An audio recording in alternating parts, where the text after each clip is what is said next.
All right, you guys. So we wanted to make video directions for this in case you forgot exactly what you were supposed to do or in case you were absent. So this is our simulation that is going through what happens exactly when two objects come in contact with one another and there's that temperature change.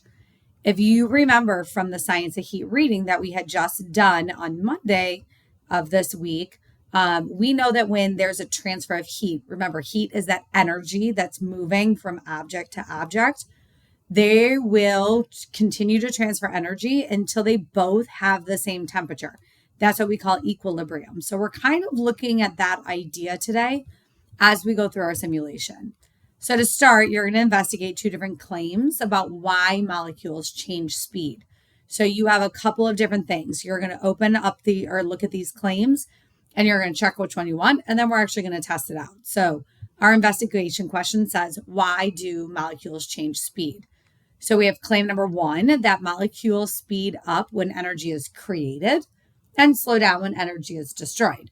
Or claim two, molecules speed up when they get energy from other molecules and slow down when they give energy to other molecules. So now we're going to go through the simulation. I'm going to read these instructions to you, and then I'm going to kind of map it out as well. Okay, so we're going to launch our sim. Remember, you can access our sim by going into Google Classroom, going under classwork, going under simulations, and then you'll see our thermal energy simulation. And when you open it, it's a blank screen like this. So our directions say, make sure you're using medium samples for the entire assignment, not small, not large, medium. And you're going to be putting two samples out there. So both of them should be medium. Direction number two says add a sample. And we're going to call this sample A. We're going to hit that plus button to increase the temperature to a temperature of 72.7. Now, you'll notice right underneath it says to record, and it says, what is the initial temperature? Guys, the initial temperature is 72.7. We just said that. So here we go. We're going to add a sample, medium, confirm. We're going to hit that plus button until we get to that 72.7. Remember, we want to do one sample at a time so that we can get the number that we actually want. All right, step three, add a sample. Here we go again. We're going to call this one sample B. This time we're going to decrease. So we're going to hit that minus sign until our sample gets to 11.4. Again, I'm asking you to write down the initial temperature. We just saw it. It's 11.4. Copy that number into this blank right here. So here we go. We're going to add a second sample, medium, and we're going to hit that minus sign until we get to 11.4. So again, sample A, 72.7, sample B, 11.4. Now, the other two numbers that I ask you to write down is what is the initial thermal energy of each? And this is different than temperature. So for sample A, you can see right here, the initial thermal energy is 165, what we call kilojoules. That's what that KJ stands for. So you're going to write that 165 kilojoules right there. And sample B is at 30. So we're going to write 30 kilojoules right here. So now we have our starting numbers, our thermal energy, our temperature, thermal energy, and temperature for both sample A and sample B. All right, so now in Run, we're going to click a couple of buttons. We want to see the kinetic energy, and we want to see the energy transfer. And both of these are in the top right corner. So up here, we're going to turn this one on. It's going to show us those colors, and we're going to turn this one on. And what that's going to show is when we actually put our two samples together, right? When two objects come in contact with one another, we want to see which way the energy is flowing. Again, going back to that science of heat reading, we know heat's going to flow from the hotter object to the colder object. So we want to simulate that. We want to show that. Okay. So now it says, we're going to drag the two samples together, but wait, stop, pause. You need to do these observation questions. And there are three of them. We have thermal energy is transferring. You are either going to select this entire start, hot to cold, or you're going to select this entire end, cold to hot. I often have students that think that they're selecting one from this side and one from this side, but that's not what you're doing. It's either all of A to B or all of B to A. You're going to watch when we put these two things together, which way the arrow is pointing. Is it pointing from A to B or B to A? The second question says initially. So what that word means is right away. So right when we put the two things together, is the energy transfer going really, really, really fast? Watch those numbers. Are those numbers moving really fast or are they kind of moving slowly? And then finally, towards the end, again, watch those numbers. Are those numbers moving really, really fast or are they kind of slowing down? Okay, so now to finish up. All of a sudden, the energy is going to stop transferring. It's no longer going to move. At what point does it stop?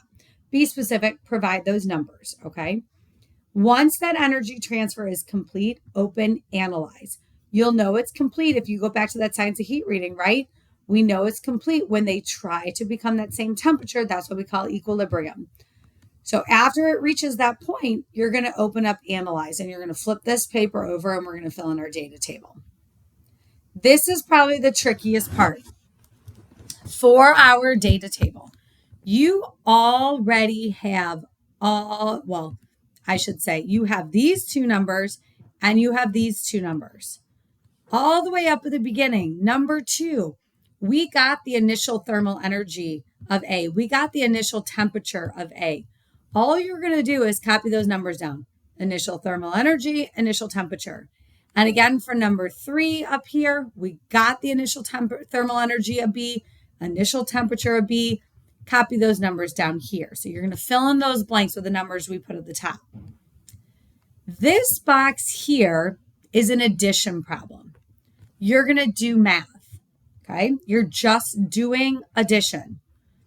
You are going to add the initial thermal energy of A plus the initial thermal energy of B. Just add those two numbers.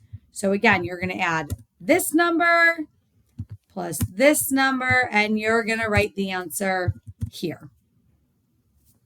Okay.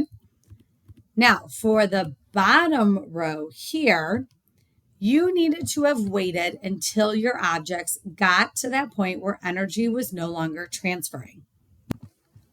Once that energy is no longer transferring, again, we're going to go into analyze. Going into analyze, so my energy has stopped transferring, going into analyze, you're going to be able to get all of the numbers that you need. On the top up here, you have your thermal energy numbers.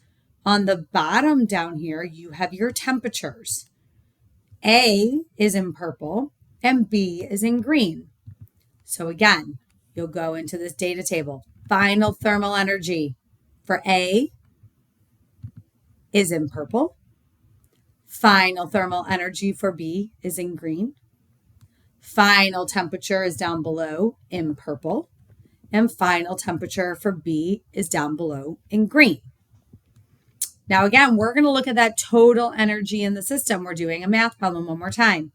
Just like before, we're going to do our final thermal energy plus our final thermal energy equals our total. So you're going to add up just those two boxes to get the total in the system. Now that you've done all that, you're going to choose which claim was correct, or were they both correct? Claim 1, molecules speed up when energy is created and slow down when energy is destroyed. Or claim 2, molecules speed up when they get energy from other molecules and slow down when they give energy to other molecules. Or is it both? When you explain your claim here, you are going to start by restating the claim. You're going to start by typing in the space here, writing in the space here. Claim 1 is correct. Molecules speed up when energy is created and slow down when energy is destroyed. Or claim 2 is correct. Molecules speed up when energy gets from other molecules and slow down when they give energy. Or both claim 1, and claim 2, are correct. You got to tell me which one. But here's the kicker. You have to provide evidence from the data. What numbers up here prove your answer to be correct? Anytime, and we've talked about this before, anytime that we are providing data, which is numbers, anytime that we do that, you need to provide two or more sets of numbers. You cannot just say one number. 2 or more sets of numbers to explain why your claim is correct. Once you are done with that, you are finished with the sim. If you have any questions about it, make sure you come and stop by and see one of us so we can answer them.